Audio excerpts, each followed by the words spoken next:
আসসালামু আলাইকুম রহমতুল্লাহ। আশা করছি সকলে অনেক ভালো আছেন। শীতের সকালের শুভেচ্ছা সকলকে। শীত কিন্তু অলরেডি আমাদের মাঝে চলে আসছে।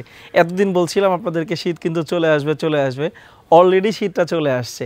এই শীতে আপনার পরিবারকে সুরক্ষিত রাখতে শীতকালীন সব ধরনের রোগবালাই থেকে আপনি প্রতিদিন আপনার খাবারের তালিকায় রাখুন প্রতিদিন সকালে 1 চামচ মধু।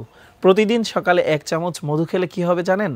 আপনার শিশু বাচ্চাটা যে ঠান্ডা সর্দির কারণে রাতে ঘুমাতে পারছে না, সে কিন্তু আর ঠান্ডা সর্দিতে ভুগবে না। আপনার বৃদ্ধ বাবা মা শ্বাসকষ্ট ইত্যাদি কারণে তাদের কষ্ট হচ্ছে, শীতে এই জিনিসটা আরও বেশি বেড়ে যাচ্ছে, শান্তিতে তারা ঘুমাতে পারছে না, তারাও কিন্তু এই 1 চামচ মধুর বদৌলতে খুব সুস্থ থাকবে, ভালো থাকবে।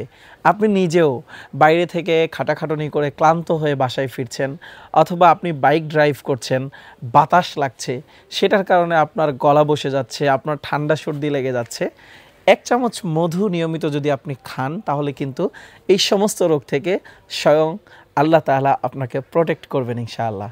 এই মধুর মধ্যে আল্লাহ তাআলা সেই গুণাগুণটা দিয়েই রেখেছেন। আল্লাহ নিজেই বলেছেন মধুতে রয়েছে মানুষের জন্য শেফা।